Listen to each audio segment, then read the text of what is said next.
Sa laki ng sirkulasyon ng super bagyong Uwan, maraming lugar sa bansa ang nakaranas sa magdamag na pagulan. Nakatutok si Dano Tingkungko.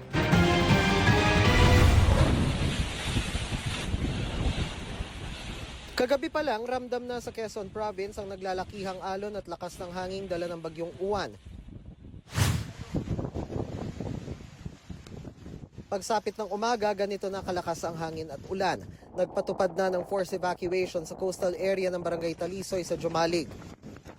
Inilikas din na mahigit 700 residenteng malapit sa Taal Lake sa Lipas City, Batangas. May mga inilikas na rin mula sa bayan ng Agoncillo, maging sa mataas na kahoy kung saan nakatira ang kapusong si Howie Severino.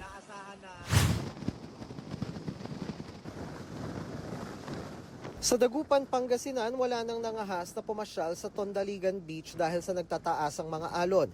Pinalikas na mga nakatira sa coastal area sa pangamba ng storm surge. Sa laki ng mga alon at lakas ng hangin, may isang fishing boat na tumaob sa bayan ng San Vicente sa Palawan. Sinaklolohan at nasagip ng mga otoridad ang 7 sakay ng tumaob na fishing boat. Naglalakihang mga alon na rin ang humampas sa tubig dagat sa Esperanza, Masbate. Ramdam ang malalakas na alon sa Visayas. Isinayaw na ng malakas na hangin ng mga puno sa bayan ng Lila. Dahil suspendido ang biyahe sa mga pantalan, marami ang stranded sa mga pier. Sa huling tala ng Philippine Coast Guard, mahigit 6,600 ang stranded na mga pasahero at driver sa iba't ibang pantalan sa 9 na rehiyon. Para sa GMA Integrated News, Dano Tingkungko, nakatutok 24 oras.